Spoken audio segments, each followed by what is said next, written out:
Hi, I'm Neelam Pandey and you're watching The Print. This is a first of its kind chat that we have organized to celebrate the 8th anniversary of The Print. As The Print turns 8 today, we have also given an exclusive opportunity to our subscribers to ask questions to the people behind The Print. As part of this discussion, throughout the conversation, we will be taking up submitted subscriber questions as well as talk about The Print's journey so far, what all we have achieved, and what lies ahead. Let me begin by introducing our editors. We have with us the founder and editor-in-chief of The Print, Shekhar Gupta. We also have with us The Print's political editor. Everything to do with politics, the coverage related to politics across the country is spearheaded by DK Singh. We also have with us Rama Lakshmi. The Print is known for its ground reportage and all these deep dives, brilliant work that has been done by The Print. She oversees all of that. Rama is also the opinion editor of The Print. We also have with us Snehesh Alex Philip. He is the deputy defense and foreign affairs editor. Whether it is the recent Operation Sindoor or the Balakot and Pulwama episode, he has been taking care of all these issues. Also the Ukraine and the Russia conflict. So without much ado, let me start by asking Shekhar the first question. What is the vision behind The Print? What led you to start this? Well, the main reason The Print started was that India needed a new newsroom because there were lots of legacy newsrooms, which are all right, but they were legacy newsrooms. A lot of the other media that had come up basically is defined as TV, and that was getting reduced to evening slugfests, so-called debates which are not debates. And this is not something that started today. This had started much earlier. There were also instances and good examples globally, particularly global media that we can access in English, of digital technology lowering the entry barriers for good journalism. And so the belief was that this is a good time to start something new in India, which is pure digital.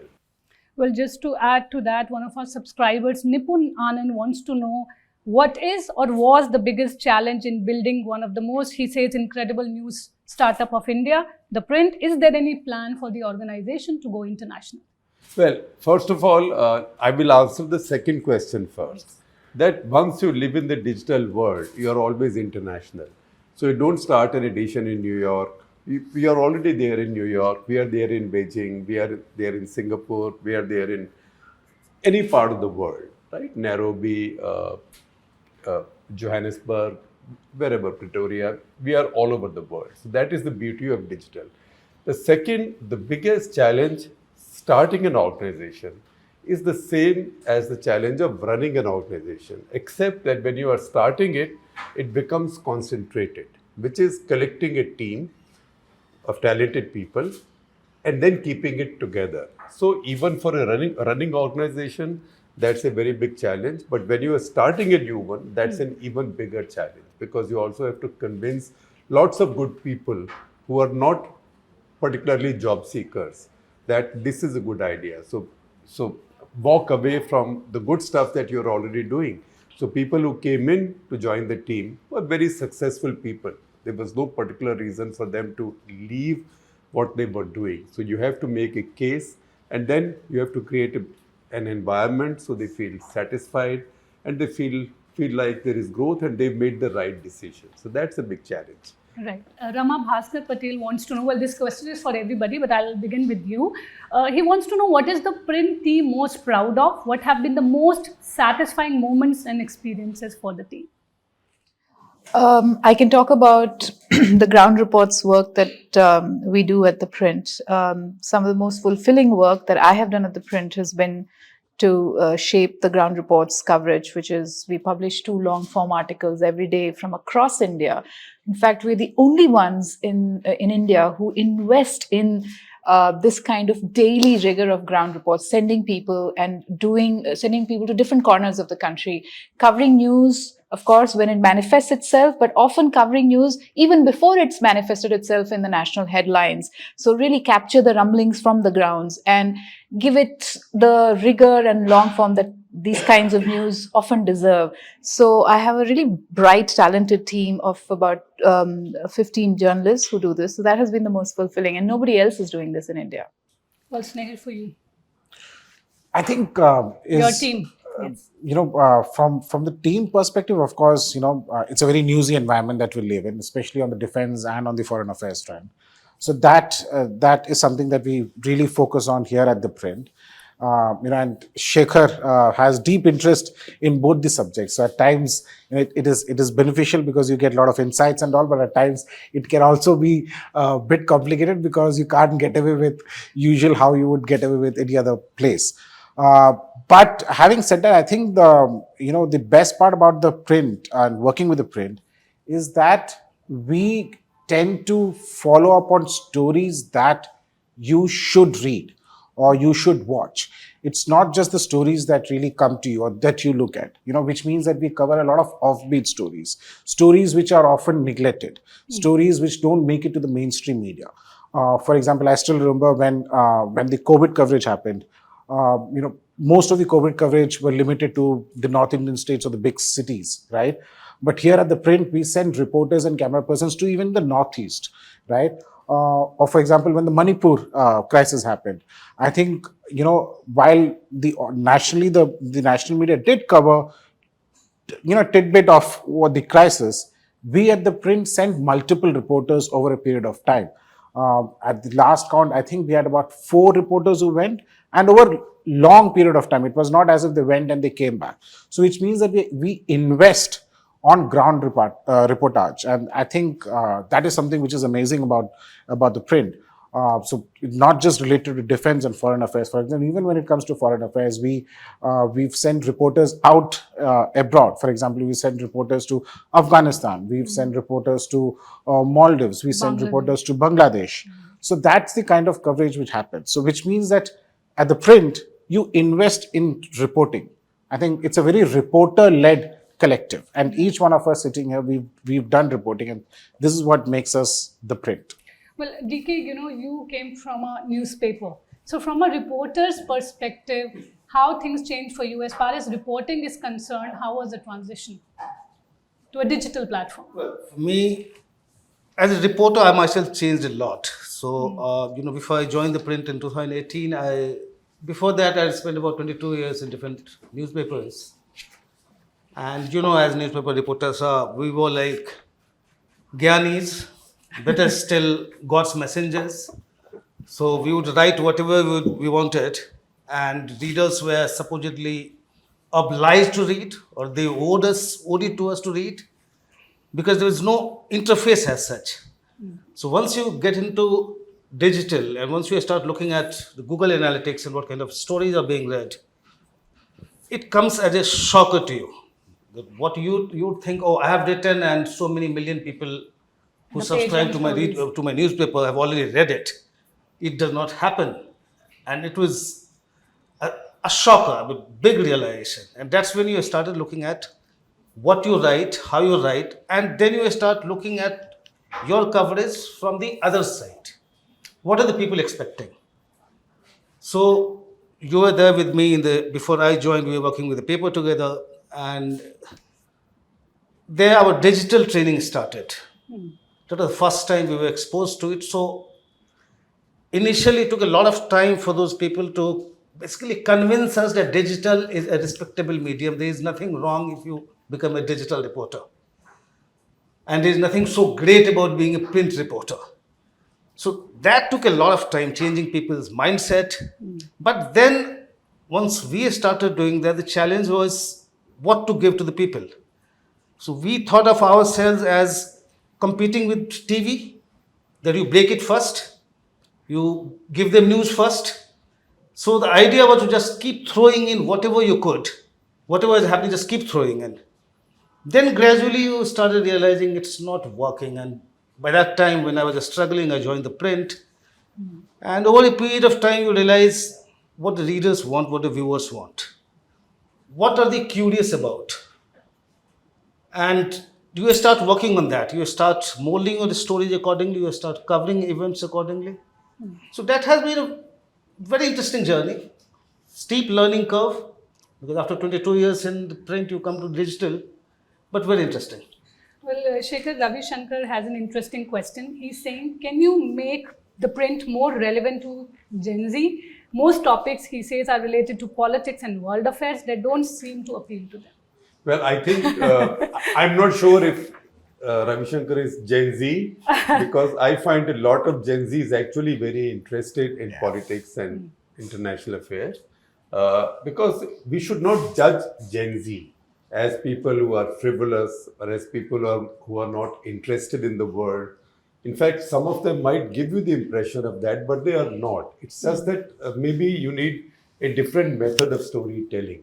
So the old method of writing really long articles or giving really long-winded answers, which I will not do right now, I have to be conscious, that doesn't work anymore. But to think that everybody only watches reels is not correct. And even if that were so, why is Instagram now allowing 20-minute reels? That's because you need duration. So you can have a little chutkala in 59 seconds, but people want something of substance said. They want gyan, they want entertainment, they want to be provoked. So to think that Gen Z is not into debates, Gen Z is not into big ideas of the day, is really, it's not even sort of parents' generation thinking. It's a why even blame grandparents? It's stupid to think that. Right. Rama, you've been with the print since the beginning. So if you could tell us, how things have changed, how has the journey been so far? I joined the day we moved to this office, which is 1st of April 2017. And we were about 11 people that day when I joined in April.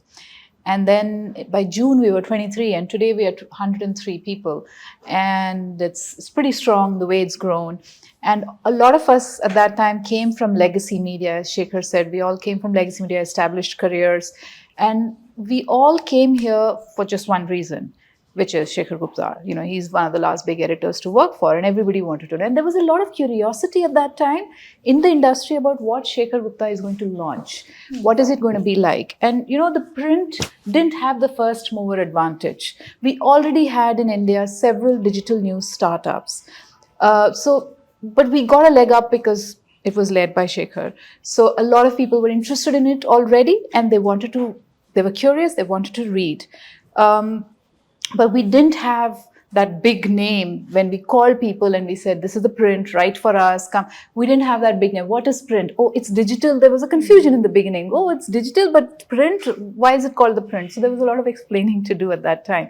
It was fun. It was a very heady time. We were just flying off the seat of our pants. We were shaping it as we go along. And then there was a vision. But on a daily basis, we had the freedom and autonomy and agency to shape it right from get-go. So it was very exciting and challenging. And we felt like we were doing something new. And from day one, I think we were very distinct from the other news startups, digital news startups. In fact, when Shekhar met me for the job interview, I remember you told me we were the Bentley of news startups, digital news startup. So that still rings. So we were very different. We are a shiny Bentley. Shiny Bentley. Not a shiny Mercedes. And we are definitely not a dumpster truck. Correct. Yeah. So we knew from word go that this was going to be different. This was reporter led, and that he was trying. The DNA of the print was very much like the traditional old newsroom, with people with beats, daily reportage, and all that. And it wasn't just at that time. Many digital startups. News startups were pivoting towards opinion and POVs, right? A lot of them were just running their websites based on opinions. We were not that. We were very different. In fact, that's one thing I wanted to ask Shekhar, if you will allow me. Yes. So are you reinventing journalism? Are you going back to classical journalism? We are going back to classical journalism, but reinventing it to the extent that we are learning to say it differently on different media. Classical journalism that we did and where we grew had no video, right? Today there is no journalism without video. In fact, going ahead now, particularly as the algorithms change. In the next phase now, video will be even more important than text. And we don't know what will happen after that, because AI will come in, all of us will be cloned. I mean, those are worst case scenarios. But you keep changing, and reinvention is only to learn new technologies and new platforms. And new technologies are always your friends. Technology is never your adversary. So if I just look at my working life, there was a time when the big achievement, the difference between a scoop and an also ran, a scoop and a loser, was whether you were able to get your story across or not, which means how friendly were you with the teleprinter operator in the local telegraph office. If the teleprinter operator was not there, could you operate the teleprinter yourself? Did the teleprinter in your telegraph office have a tape cutting machine or not? Because if it didn't, then you have to type again and again, right? It was very useful to know the General Secretary of the Telegraph and Telephone Employees Union, right?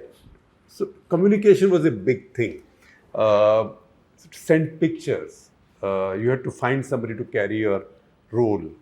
All of that's now changed, right? So every technology that came in actually has empowered journalism. In 1985, now it looks like it was another word. So in 1982, I filed a story from Mokokchung in Nagaland on a Morse code machine. I mean, I couldn't operate a Morse code machine, but because there'd been some ambush, dot dash, like that. So the guy sat there and tuck. That's how rapidly things have moved. Now communication is no issue at all, right? And everything is live all the time. The 1985 is when the first computers came to Indian newsrooms. And that was the time everybody said computers have come in, everybody's jobs will be lost, and banks were on strike. And that was a time when from Kolkata, there was a famous picture of bank employees, because Kolkata used to have no electricity, right? Bank employees working in their banyans with their shirts off and sweating, right? That this is how tough a bank employee's job is. And then it was said that the first set of jobs that will be lost because of computers will be banks. Look at India's BFSI industry now. It is the biggest white-collar job creator anywhere in the world after China, right? And in India, it is the biggest job creator. Journalism, the first two computers came, they were big apples like this, like old TVs, and they were kept in one room in India today. And Dilip Bob, in fact, in about a week, we got used to them, and there was a fight over who will get to use them because there were only two. So Dilip Bob had put a card on top of one saying, "This is the apple of my eye," because those two were apples, right? So the first cover story that I wrote on a computer was the cover story on the Shah Bano case in 1985. It was our least selling cover of the year, and Arunpur used to call it the migraine cover because it had picture like that. So then see how computers have empowered us and how internet empowered us. It was said, oh, Google's come in, internet's come in. Who needs journalism now? Actually, it became a very empowering tool for all of us. And I see AI going exactly the same way. And those who learn to use it to their benefit will benefit greatly. But those who misuse it will be shown up very quickly. Because the thing about technology is, that's the reason now at the print, you will find you will find no plagiarism.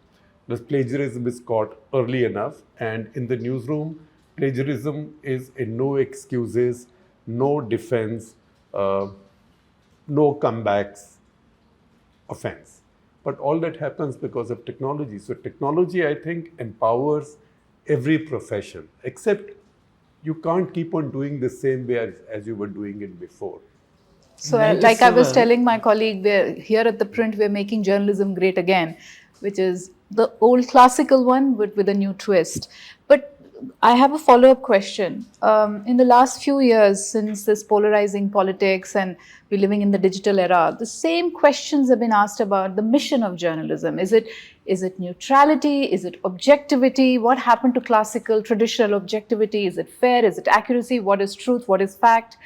And you have often said that we are unhyphenated at the print, but oftentimes our readers misinterpret that as neutral, as both-siderism, and it gets our goat at the print newsroom because we're not both-siderism.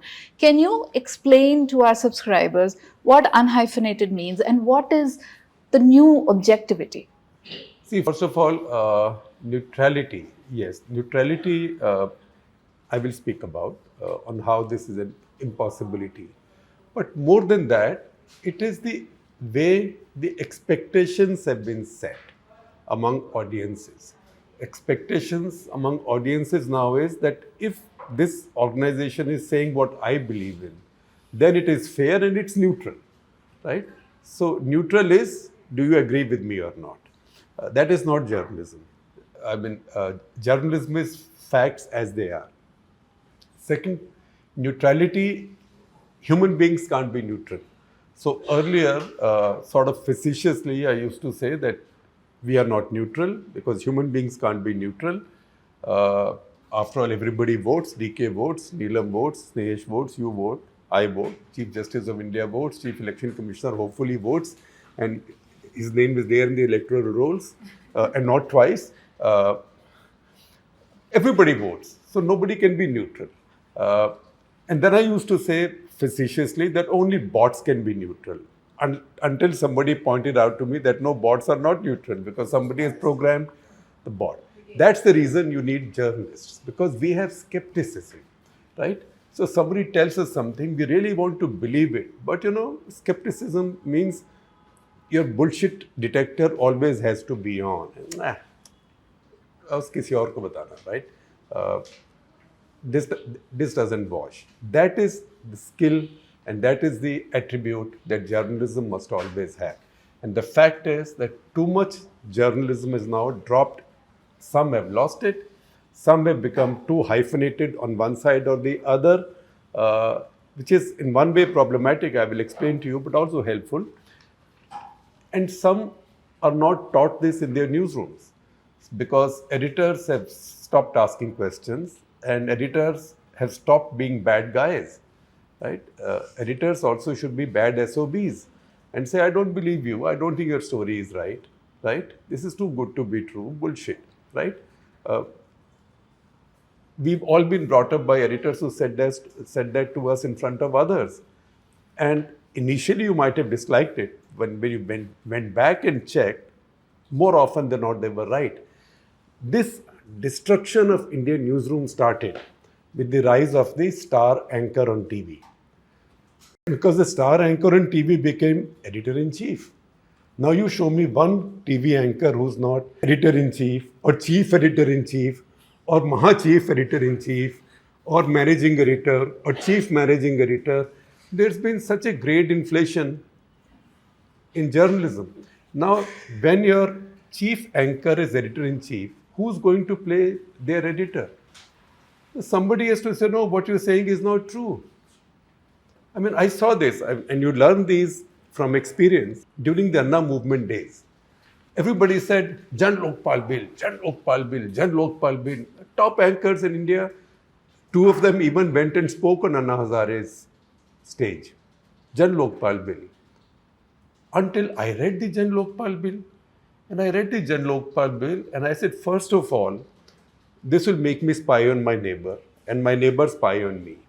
Because it said, you can use cameras to spy on your neighbor. It didn't say spy, but it said to keep a watch on your neighbor. And if you find any bribe taking or corrupt practices, you can report to Jan Lokpal, who will then investigate, who will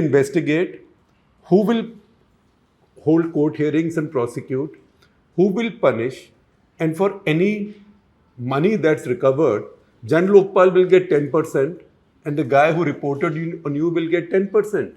And everybody should have CCTV cameras. I said, first of all, we'll become an Orwellian society. Second, then you said you must keep it on CDs. So I said three things. One, we'll become an Orwellian society, worse than North Korea. North Korea, only the big brother watches you. Now everybody is a big brother. Second, this is not possible under this constitution. It's not possible. And third, please go and buy shares in a company called Moser Bayer. Because Moser Bayer is the company that it shut down since then. It had the national monopoly over CDs. I said, everybody will be making CDs on everybody. So just buy Moser Bayer shares. And fourth, DLF, Hiranandani, all the big builders in India should start building jails. Because all of India will be in jail. So one of these anchors asked me, but is that really true? I said, law ko padh lena. I will not say who, but the fact is that was a realization that journalism had gone in a certain direction, where it was a question of, since I wrote about this, I'll mention it. While we took this view on Anna movement, Arvind Kejriwal once said, can I come and meet you? I said, sure. So he came to the Express newsroom and met me. And at the end of the meeting, when he figured that we were doing journalism as we were doing and we were not just following the hawa, he said, have you checked with your marketing and sales department, how's the market responding to your editorial line? So I said, but I'm not making a Bollywood film or a tele-serial, right? News is what news is. I feel rotten when India loses a test match or any in any sport, but I can't change the result, no? I can't say India actually won or India only lost because the umpire cheated. So that is skepticism. And hence you always say questioning journalism. Questioning journalism, and also when something is too good to be true, 99% it's not true. So that's how it is. But I find that skepticism has to come top down. Editors have to be difficult. Over time, editors have become too self-absorbed. I will not say self-obsessed, because they are doing too much work themselves and too much of their own editorial work. And second, there are many other things, some of which I'd rather not talk about right now because those are not relevant to us. But Indian newsroom has to reinvent the editor. Instead of editors reinventing journalism, Indian newsrooms have to reinvent the position of the editor. Well, just a question which is related to that. Aditya Chandra wants to know that, in these 8 years, has there been an incident that there was so much of diversity in opinion among the editorial team, and maybe it even led to dropping of the story, but eventually it got published? How did the differences of opinion get resolved? So, see, I will answer the larger question. In any newsroom, there is difference of opinion. And any newsroom has open discussion. This one definitely does. Ultimately, what comes out is a result of consensus. And sometimes if there is no consensus and everybody is not convinced, and finally even the editor is not sure to sort of drop the guillotine, then the story either doesn't get published or it has to wait. The basic principle in editorial life is this, that no power matters to an editor. How much the editor gets paid, who the editor can hire, fire, how much the editor can pay, etc., etc. The only authority that matters, or power you can say, that matters for any editor is that this is worth publishing, this shall be published come what may.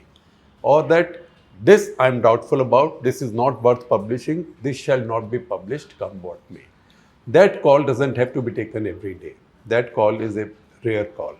That said, where there was a debate over something, discussion over something, I treat newsroom discussions as privileged, right? So that is the old-fashioned life. Newsroom discussion should be privileged. Those should be like pillow talk. So those are not even admissible as evidence in a court of law, right? there is a privilege to internal discussions, and I find it ridiculous when people say, oh, we have people arguing with each other and we'll put a camera and you watch it. That is just performing for camera and making comedians out of yourselves. The biggest tragedy in journalism is journalists becoming comedians. That had happened on American TV about 40 years back, right? They are very, very sharp comedians, so let them do comedy, right? But journalists, serious journalists should not become comedians. Dressing like this, wearing this, eating this, doing that. All of these things make journalism halka. Diki, you're the political editor. Someone wants to know, how do political parties register their dissent for the stories published against them, and how do you tackle them? Not in the print. You know, your first question that you asked was what are we proud of? I, as a political reporter at the print, am proud of the fact that no party considers us a friend and no party considers us an enemy as such. So that's something to be very proud of. And that's why nobody calls to get any story brought down. They would call to tell you that, okay, we have this clarification. And there was a story, I'll not explain this story, but there was a story which one of our colleagues was doing. And I got a call from somebody, a very senior leader, that, you know, ये तो देश हित का मामला है, इसको आप मतलब publish करें अच्छा नहीं रहेगा. So I had to inform Shekhar, and he said, no, go and meet him. देश हित का मामला है, वो सब तो नहीं होता, but what do you have to say? And to be fair to him, to a politician also, I went there, I said, look, I mean, whatever you have to say, you can tell me, but we are not dropping the story. And he did send us his versions, long ones, which we carried together. So there is no pressure as such. I mean, at least I am not familiar with that. Yeah, long back when I was working with a different paper, about 8-9 years back, there was this story which was going. The story was about one of the BJP reporters had filed a copy, basically, when Anandibhen Patel had resigned as Chief Minister. And BJP Parliamentary Board was meeting to choose her successor. So the Prime Minister walks in and he starts with, Amit ki charcha nahi hogi, baki naam pe jo bhi charcha kare. Now, my colleague who had filed the report, he was very convinced. I knew who were the members he spoke to. Then I get a call from the party. I asked him naturally to take the party, his reaction the party. I get a call. कि ये अगर आप publish करेंगे ये गलत होगा, ऐसा हुआ नहीं. I said, say on the record that, you know, it did not happen. नहीं on record तो इसमें बोलने की क्या बात है? I said, we are convinced, we have been, our information is correct. नहीं से फिर तो दोस्ती टूट जाएगी आपसे दिखे भाई. I said, I mean, ऐसी छोटी छोटी चीज़ों से दोस्ती टूटने लगी तो फिर दोस्ती हमारी थी कहाँ? And we went ahead and published. So look, there's a lot of talk about this force, that force trying to bring down stories. But the fact is, if you stand on solid grounds, if your facts are facts, if you're doing proper journalism, even they don't try to bring it down. They know where to pull the lever. If they think that you are ready to be compromised, of course there will be phone calls. If they know that you will not be compromising with journalism, they will not call you. Nobody from no party. So no calls to bring any story down. But yes, they did dare me to do things once in a while. So let me tell you, on the very second day after joining the print, BJP MP called me that you have joined the print, I have a story for you. I said, well, I just went running. And then he gave me some papers. Can you publish it? This is the notice we have issued to the Tatas, because they had this Tata Hall they have at Harvard. And so one parliamentary subcommittee sent a notice that, you know, it's for your advertisement. You are advertising yourself. So it cannot be through your CSR. You cannot treat it as CSR. That was the notice. The BJP MP called me because he knew I was joining the print.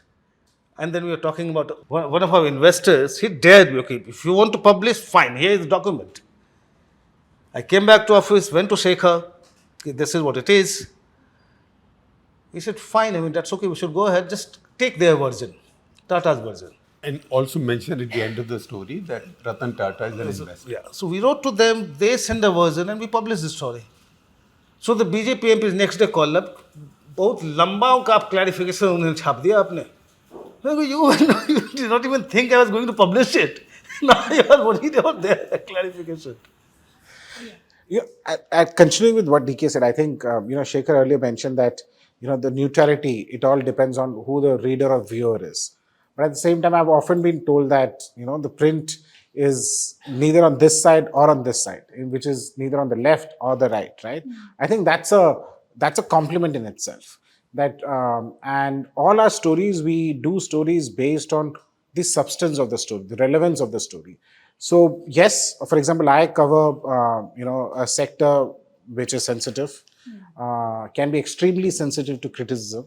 Be it on the security side, be it on the defense side. But we've done stories which at times people have loved it, at times people may not have loved it that much. But at the same time, they understand that where we are coming from. There is no agenda behind any of our story. And I think that is something which is very clear to each and everyone in the system, right? So when the print does something, it is something that they read.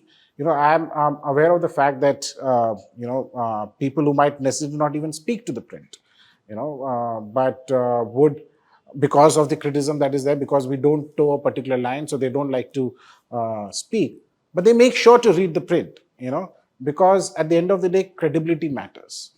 I think that's something that has, we as an organization have invested in, is about the credit. I'll give you a simple example. For example, I remember a few years back, a colleague of ours had got hold of certain documents, and there was a discussion that was happening in the office whether we should go ahead with it.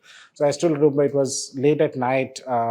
Some of us, including Shekhar, me, two other colleagues of ours, we were discussing on this particular topic, and some of us raised certain, I would not say red flags, but concerns, because and then we decided not to go ahead with the story, even though it was a very important story, and we all are aware of the source, because the source was also very good. So that was a decision that we took. About 3 days later, the same story was published by a leading newspaper. And then I still remember when I first read it in the morning, I was like, shoot, I should not have, we should have probably published the story. And then eventually it came to light that we were absolutely right in not publishing the story, because whatever information that was there was not the full factual information. It was still, the glass was still half empty, or half full, or however way you want to look at it. So, but that's, I think, here at the print, is that even when Shekhar spoke about internal discussions, that happens. We, of course, have differences of opinion. We tend to have a consensus, not every time that I would agree with Rama or Rama would agree with me, or either ways, right? But we tend to have a consensus building. And I think that's what keeps the print going, is that there's a consensus and we don't follow any particular one line. So we look at a story from the story perspective. So that's why I say that, at the print, we just don't do stories that you want to read. It's also stories that you should read. Right. Shekhar, you were talking about technology, and one of our subscribers, Shishira R. Maya, has an important question, wants to know, she first says that there is no high quality coverage of tech news in India. And she's not talking about news about corporate feuds or startup fundraising, VC parties, but more technical, deeper level, trying to connect the dots, paint a larger picture. So she wants to know, would the print be interesting in exploring this as well? Well, most certainly. It's just that most of us don't know anything about it, and the availability of talent, journalistic talent in that area is very tiny. However, we've made a beginning now. Our editor operations, Nishit Upadhyay, he's interested. He's younger than most of us, not a couple of you. I think you will be excluded. So he's new gen, and he started a new show called Eyesight. I as in AI, and some other stuff also. So that's a beginning, and I do think that this area will grow, because technology is also politics now. As we've seen now in the democratic world, technology is politics. and there is a very close interface of tech and politics. That is something that Mr. Modi understood much earlier, much before his competition when he came to power in 2014.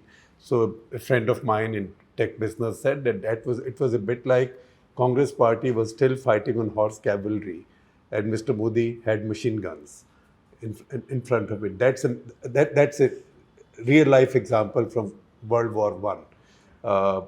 So everybody has to learn, and we have to learn, but we have to learn first of all to use it. Dogs are very much in fashion these days, and dogs are also a polarizing issue in newsrooms as well. So I will tell you a little story. So my first cover story for India Today was on Sunil Gavaskar when he scored his, I think, 20th 100 in Equal Dawn Bradman in Delhi and started wearing his skull cap. So I got to spend a week with him and his family in Bombay. And I said, when you come to Delhi, will you come to my home? So he said, but you told me you have dogs. I said, yes. And he said, I will not go to anybody's home that has dogs. So I said, why? He said, I'm just afraid of dogs. Then many years later, I think we were together in South Africa, the 1992 series. India went after the apartheid. And we were all having a meal together. And I said, are you still as afraid of dogs as before? So he said, I'm still afraid of dogs, but I'm now okay to be friends with dogs to the extent that if I'm friends with them, they will not harm me. So I will not start running the moment I see a dog, because then the dog will chase me. So it's like that for people like us with technology, right? We cannot become techies overnight. That's impossible.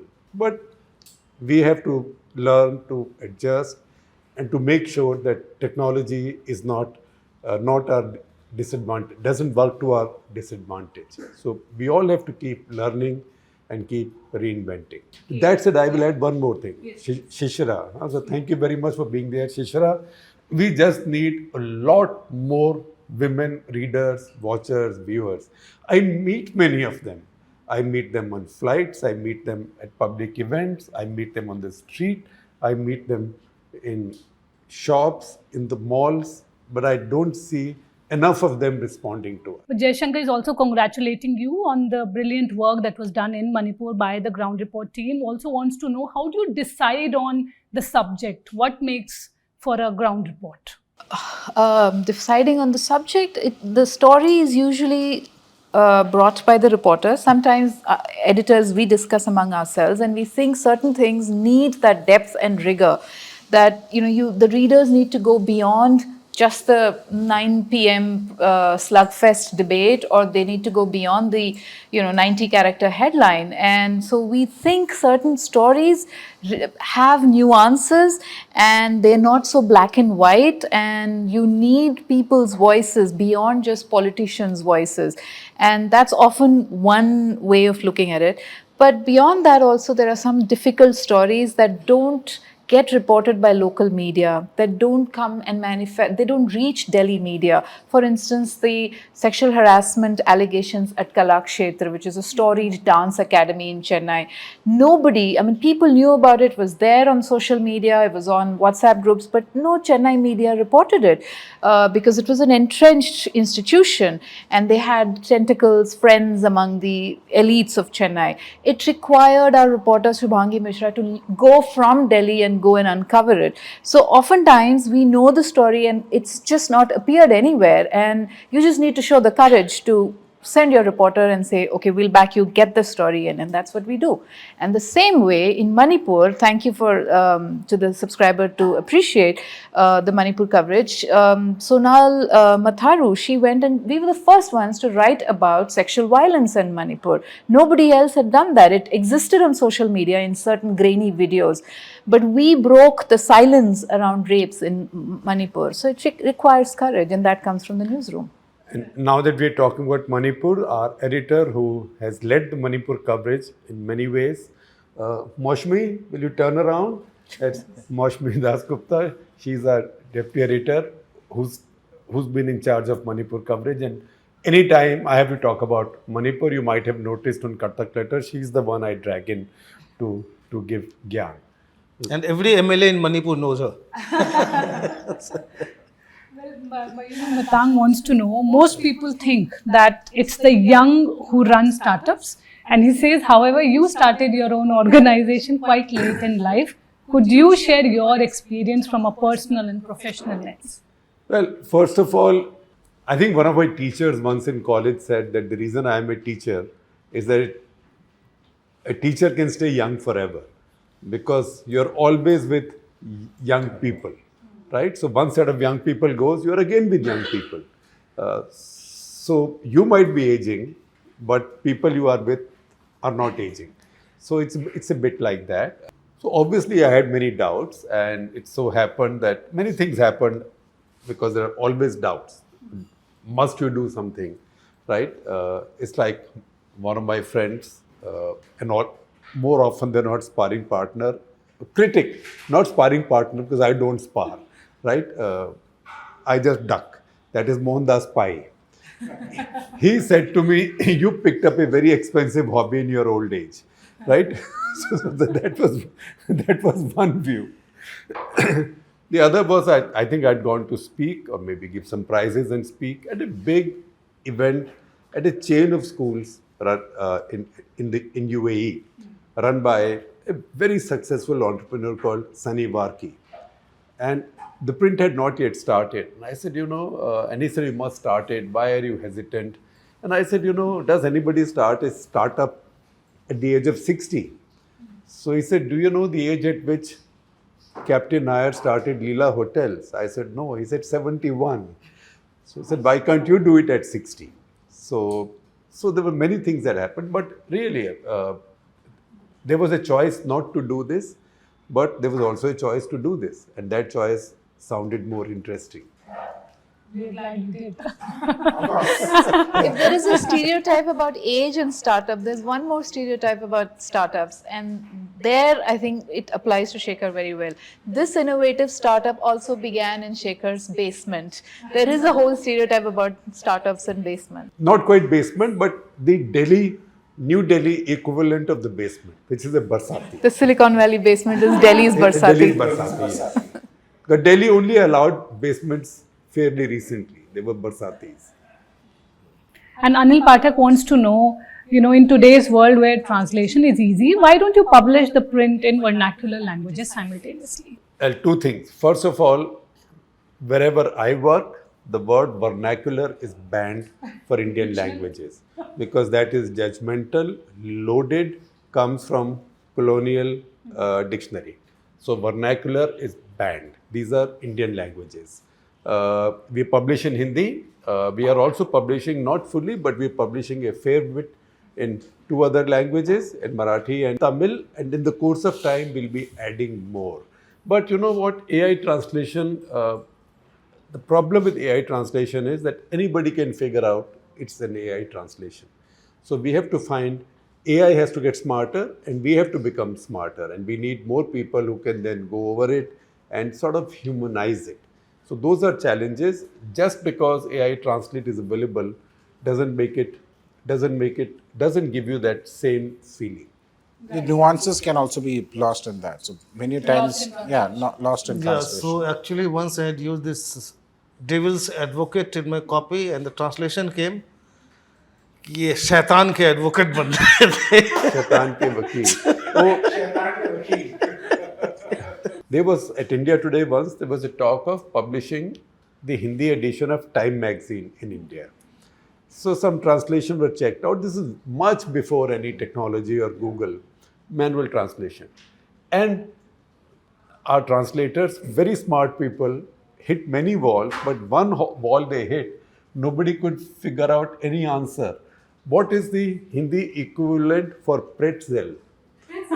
Is it namkeen jalebi?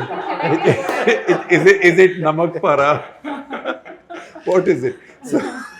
So if human beings get into trouble... I know, Murukku, maybe. So we needed a Tamil to translate English to Hindi then. मेरा exact था, let me play the devil's advocate. Translation है, अब मुझे शैतान का वकील बनने दीजिए.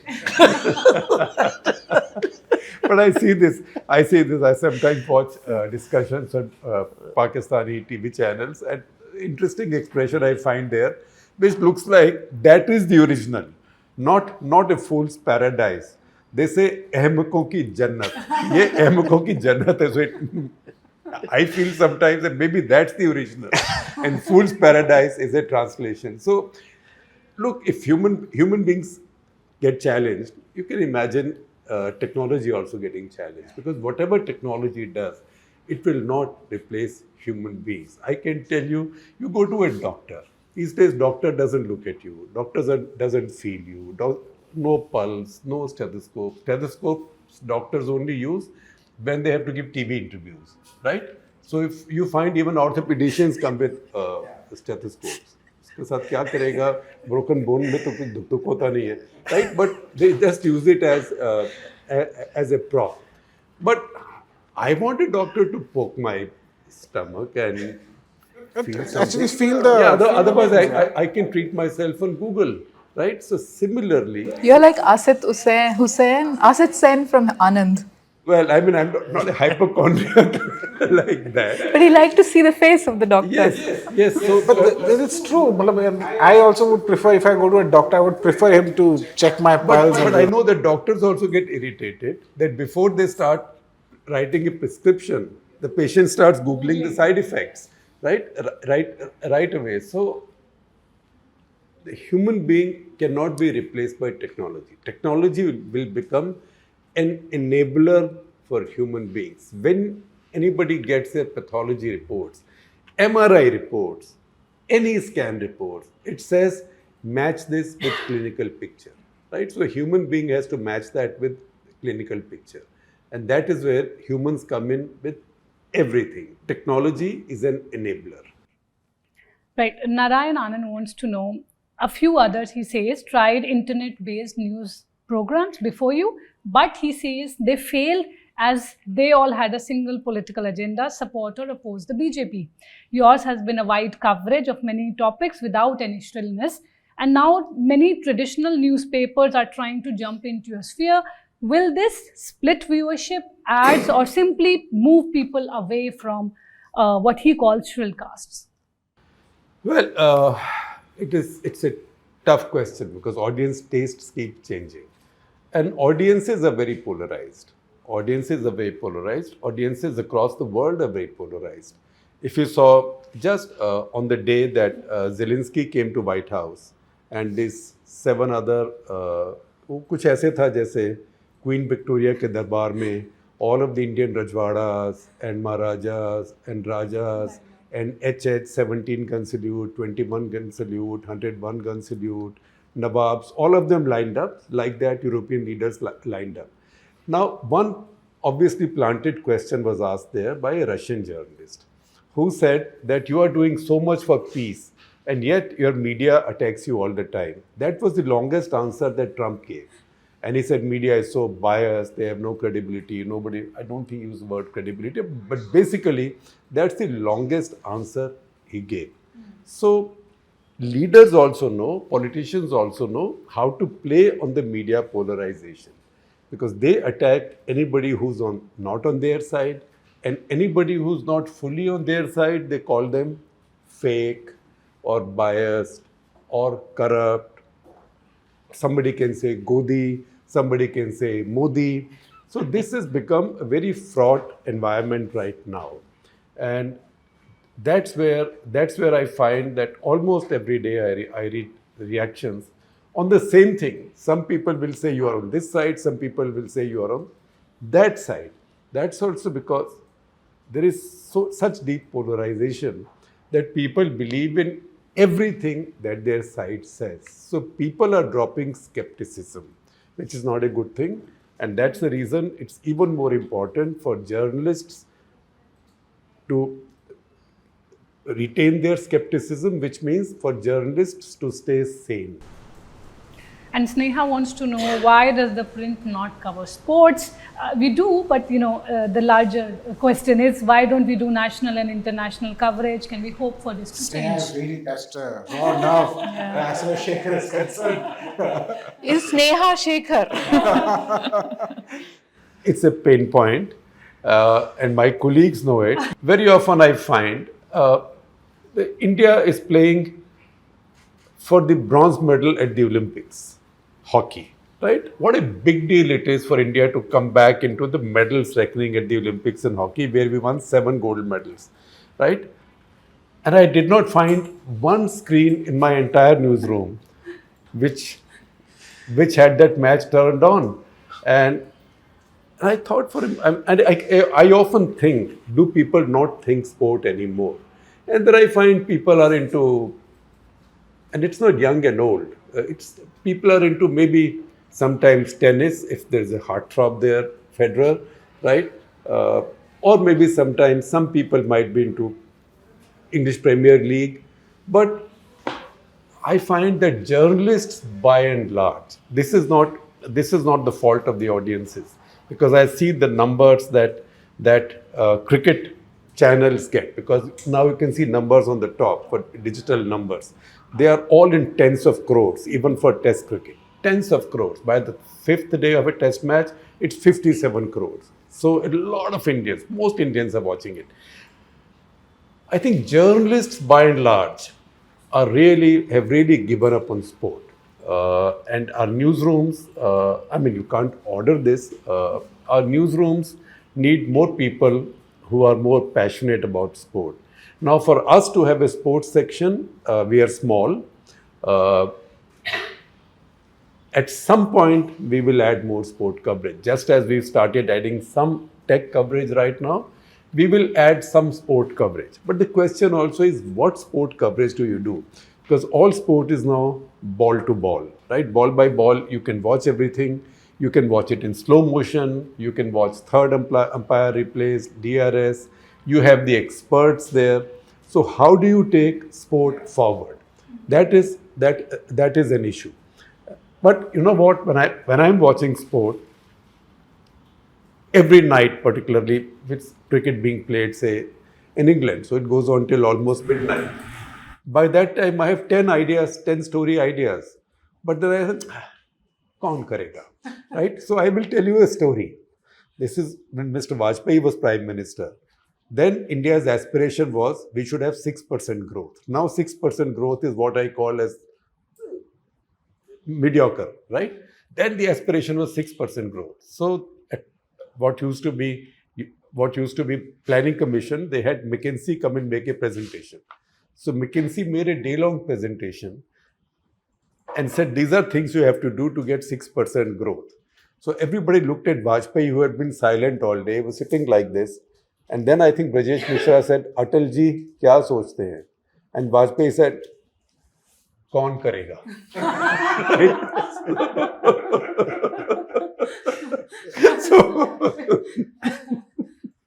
So I think of these 10 stories and then, kaun karega?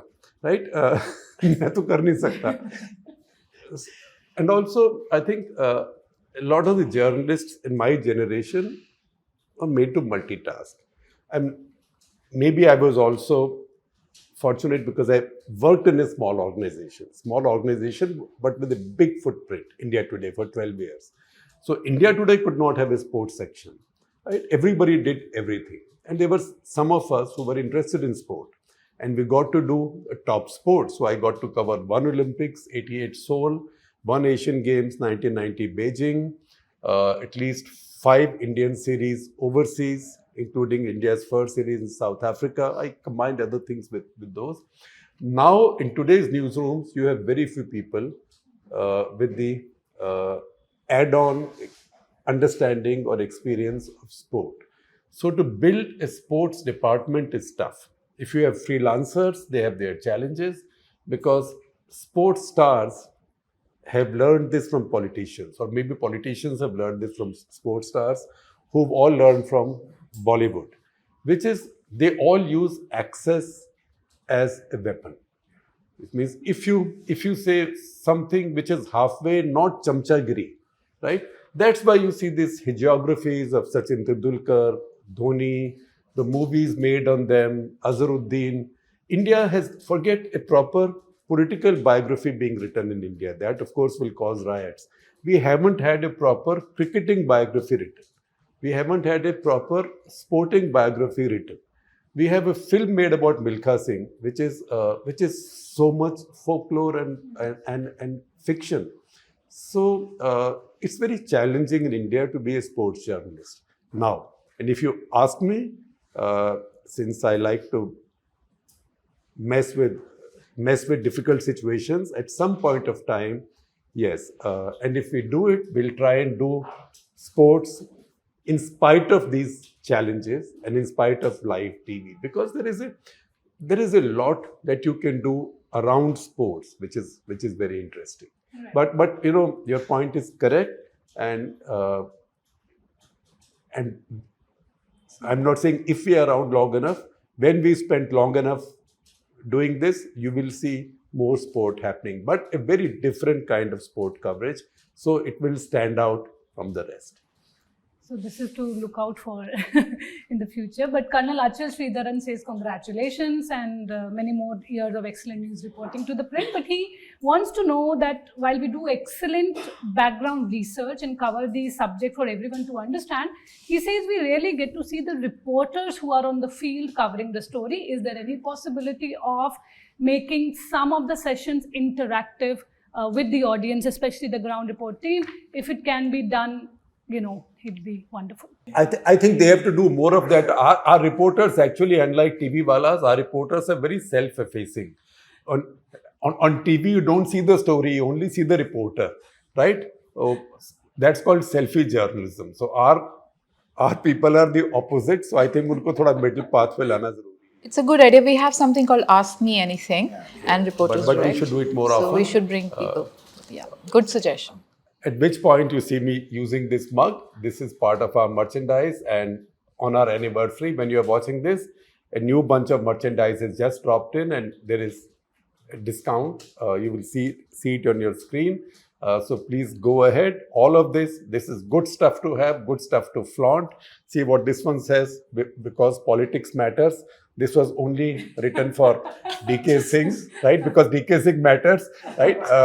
But politics runs all our lives, and there is much more like this. It's good stuff to keep, good stuff to wear, and also it all contributes to helping us do good journalism and sending these reporters out. That's it. Please go ahead. Yeah, Ashish Kumar wants to know, when will the print launch an app? An app is a question that's been there for some time. We thought about an app. Everybody launches an app. Why should we launch an app? Because everybody launches an app, right? Then we were told that now there are too many apps on everybody's phone, because 85% of our audience accesses us on the phone. So more and more people were then deleting apps. And I found that I was also deleting apps because there were too many apps on my phone. So that was a question. But now it's become easier to make apps. AI is also adding to the value of apps. I don't understand how exactly, but there are smart people who will do it. So in the course of time, there will be an app. However, to do an app, there is one more requirement, which is an internal challenge for us, which is that you cannot have an app and not be publishing a lot more than we are publishing. So if we have an app, we have to populate it a lot more heavily than we are doing right now. So we have to be producing a lot more. And you are right, when that happens, all of it, we can't just squeeze.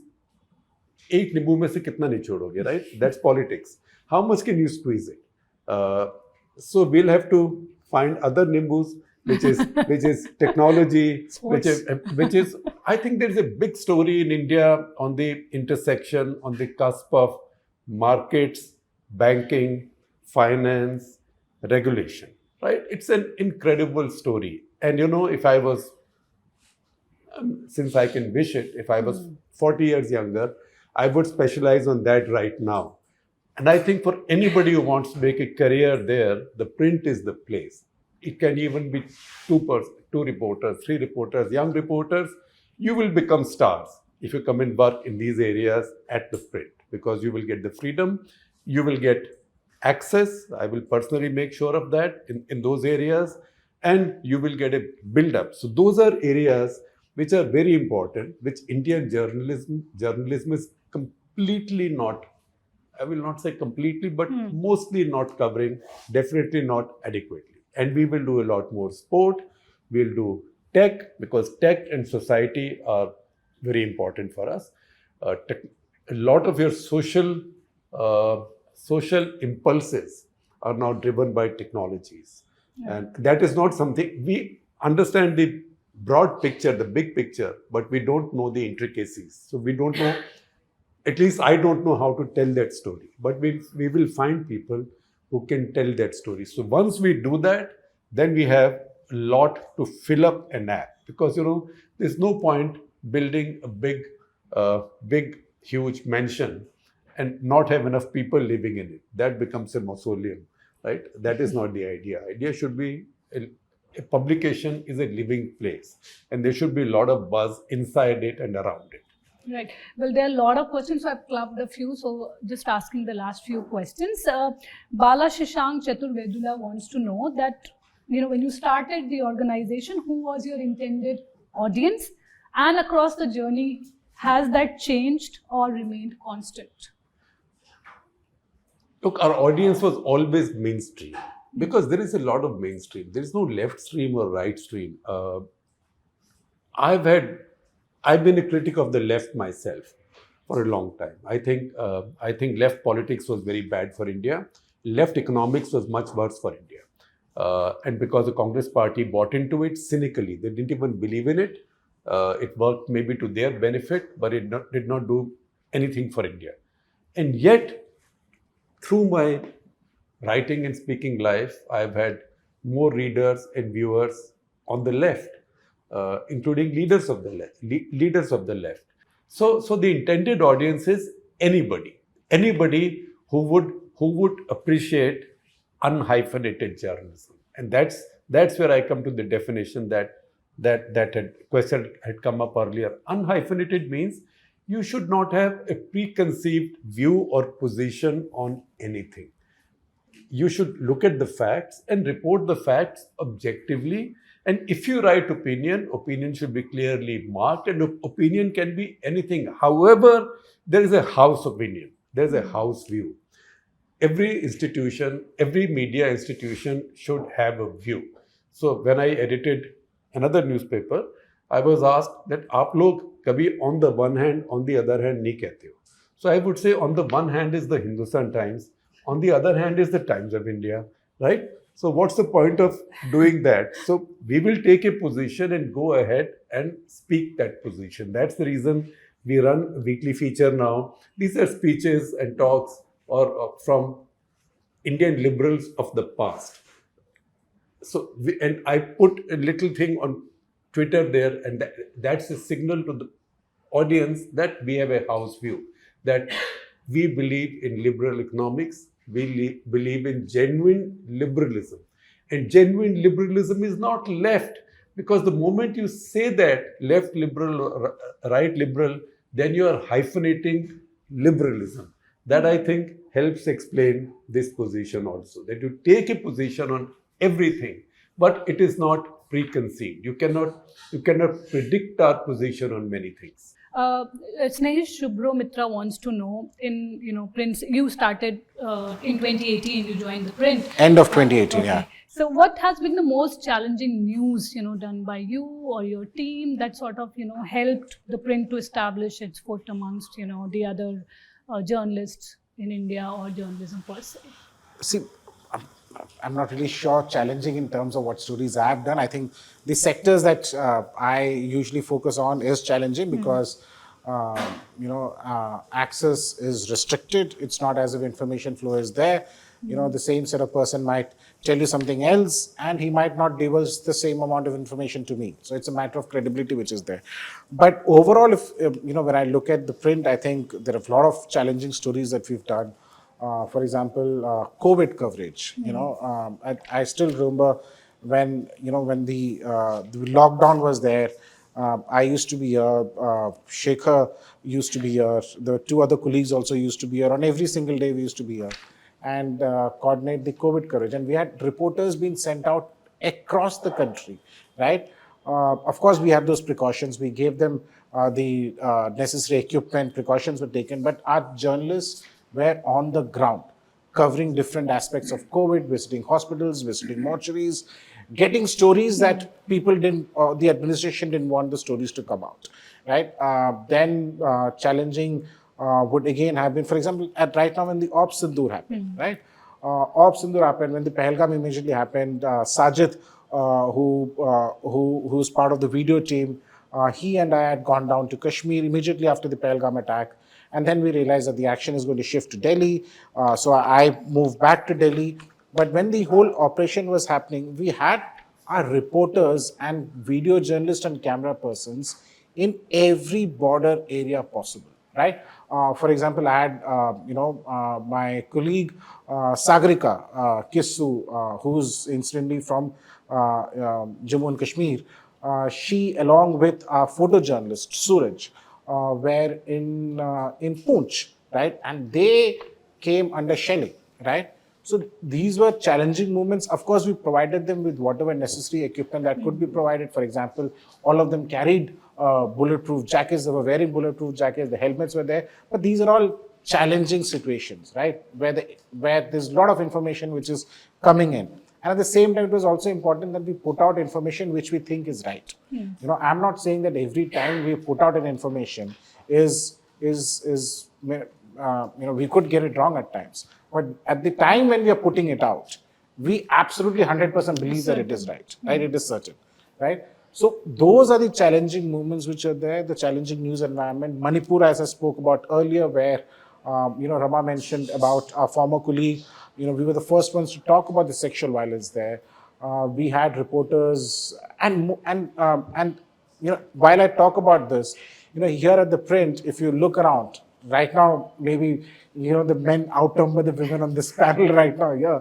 But about 85 to 90% of our staff are all women. And Manipur coverage was driven by women reporters. Like Moshmi was there, Ananya Bharat was there, Sonal was there, the other reporters who went there. So yes, all of these were challenging things because nobody else was doing it. So we were right there in the front, getting it. Not everybody comes from the same kind of experience or this thing. So it's challenging. But that's the beauty of journalism and that's the beauty of the Print, that we do challenging stuff. Right. DK, Nirjar Rajawat wants to know that, there's a lot of content that is in English, especially in politics. He wants to know whether we can do more stories which are in Hindi, videos which are in Hindi. We have started doing it. I myself do a Hindi show now, Politics Unfiltered. And many of you have been doing it. और आप हिंदी कह रहे हो ना, मैं इसलिए हिंदी में जवाब देता हूँ. हिंदी में एक चुनौती है. चुनौती यह है कि हिंदी का जो पत्रकारिता है, खास करके जो वीडियो में है, वो बहुत ज़्यादा पोलराइज्ड है या ध्रुवीकृत है. मेरी हिंदी अंग्रेजी से बेहतर है, अंग्रेजी में मसले होते हैं, हिंदी ठीक ठाक है, राइट? वो बहुत ध्रुवीकृत है. ये मैं आपको एक बात बताता हूँ, ये स्नेहेश विल अप्रिशिएट दिस. 1990 में इंडिया पाकिस्तान के हर 8-10 साल में हमारी एक बार लड़ाई होने वाली होती है. तो 1990 में भी लड़ाई होने वाली थी, फौजें फुल्ली मोबिलाइज थी बॉर्डर्स पे. तब बेनज़ीर भुट्टो ने बोला था हम जगमोहन को जग जग मो मो हन हन कर देंगे और 1000 साल लड़ाई करेंगे वगैरह वगैरह. तो तब मैं पाकिस्तान में था, उस दिन मैं लाहौर में था. तो सुबह एक आर्टिकल छपा एक फ्रंटियर पोस्ट में, मेन आर्टिकल था, और उसमें लिखा था लड़ाई शुरू हुई, और एक रिटायर्ड एयर मार्शल का था पाकिस्तानी. लड़ाई शुरू हुई, पहले दिन इंडियन एयरफोर्स ख़त्म हो गई, शाम तक इंडियन नेवी सारी डूब गई. तीसरे दिन पाकिस्तान के टैंक जयपुर पे पहुंच गए, और इंडिया का जो भी प्राइम मिनिस्टर था उसने एग्री कर लिया ना सिर्फ कश्मीर देने के लिए, लेकिन ये कि इंडिया एक आर्टिफिशियल मुल्क है, इसको मैनेजेबल पार्ट्स में डिवाइड करके अलग अलग कंट्रीज़ बन जाए.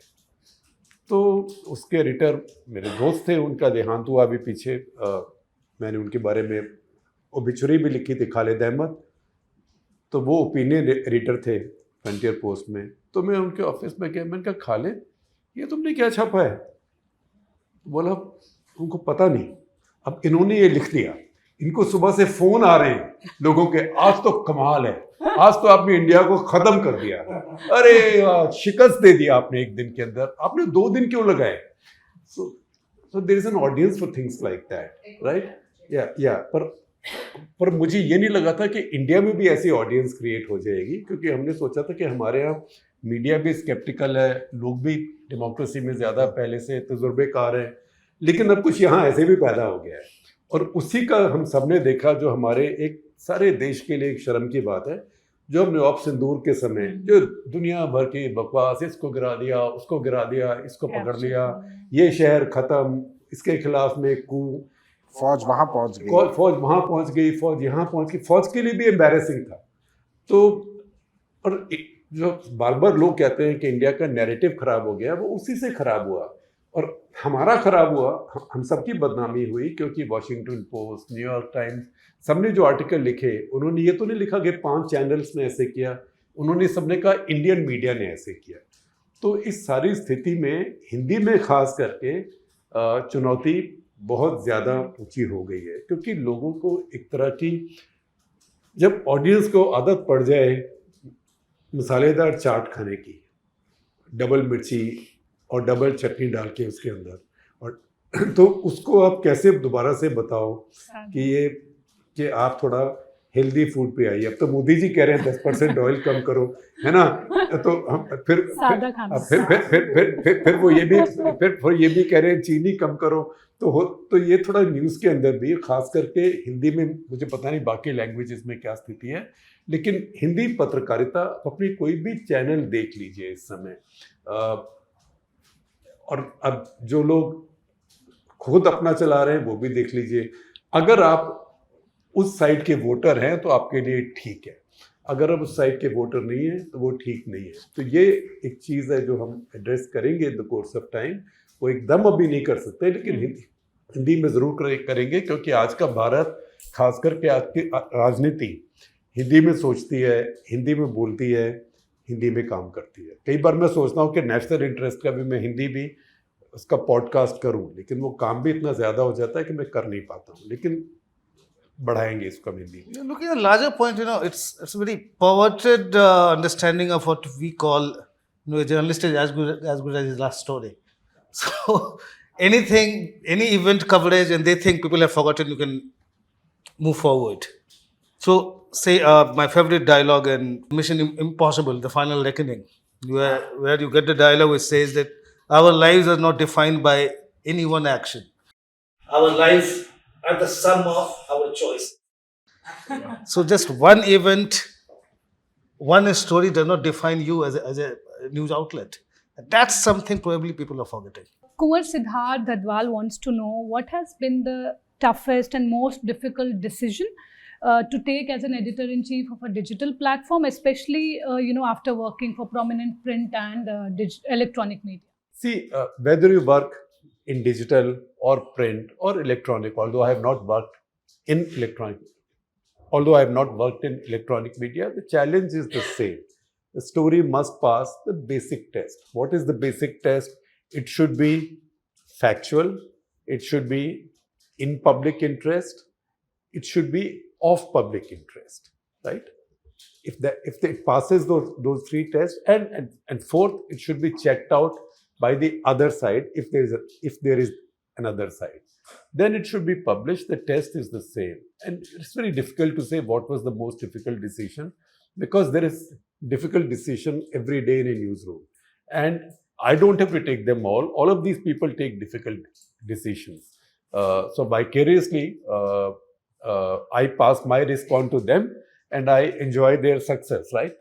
That's how it works. The newsroom is run by a leadership team, and you're seeing some of the leadership team here. There are lots of others. I just introduced Moshmi to you. However, the constant challenge in a newsroom is to not only maintain standards, but to improve standards, and also to make sure, and that's something that the Americans say. Americans say many stupid things, but they also say some good things. So one thing I like that the Americans say is that the only legacy you leave behind is people, right? So people who might leave you, I don't like good people leaving us ever, but people who leave you and work elsewhere, people should say, oh, they came from such and such place. And they learned their journalism in a good place. And that is also the reason, besides this newsroom, which I think will create your leaders of tomorrow's newsrooms. You will see 10, 15 years from now, leaders across newsrooms would have gone from the print newsroom. But more importantly, to spread this, we also started the Print School of Journalism, where teaching is all done by these people, because they also become teachers in those classes. These are weekend classes. You don't have to go for 2 years or 1 year or 3 years. Now I see 4 years in some journalism schools. Those are just money-making shops. We're wasting money, wasting time. Learn from these people, because we believe that all of the people who learn with us, those who want to be journalists, first of all, anybody can come and intern in this newsroom and work with us. Those who want to work as journalists, some will work with us, some are already working with us, others will find jobs elsewhere. There is a placement cell already. But I find a lot of grown-up people who are very successful in their professions. They are enrolling because they are learning skills, journalistic skills, that are very useful in their own professions. So that's an idea that has grown out of this newsroom and from our day-to-day challenges. Okay. Admaya Agrawal wants to know, so any of you can answer this. What does it take to get a Pulitzer?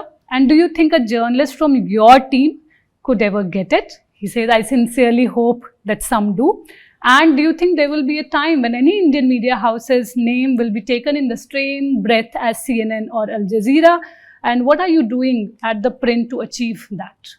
Thank you, Admaya, for your good wishes. Yes, it is possible. And if we continue on the path we are on, which is accurate, no-nonsense journalism, just skeptical, questioning journalism, that is possible very soon, not in the distant future. And in the country, at least, we already have that reputation of being credible, and this is a source that people go to just to cut the clutter, to go past the sensationalism that exists in the Indian media. They come to the print for it. And very soon, as Shekhar said, there's no such thing as national or international. If you're digital, you are international. And some of our stories from during the Operation Sindoor by Soumya Pillai, that story she did about Maxar and the satellite image requests about Pahalgam that came, that was read internationally. And so we're already there, I think. DK, one question for you from Ba Kamat.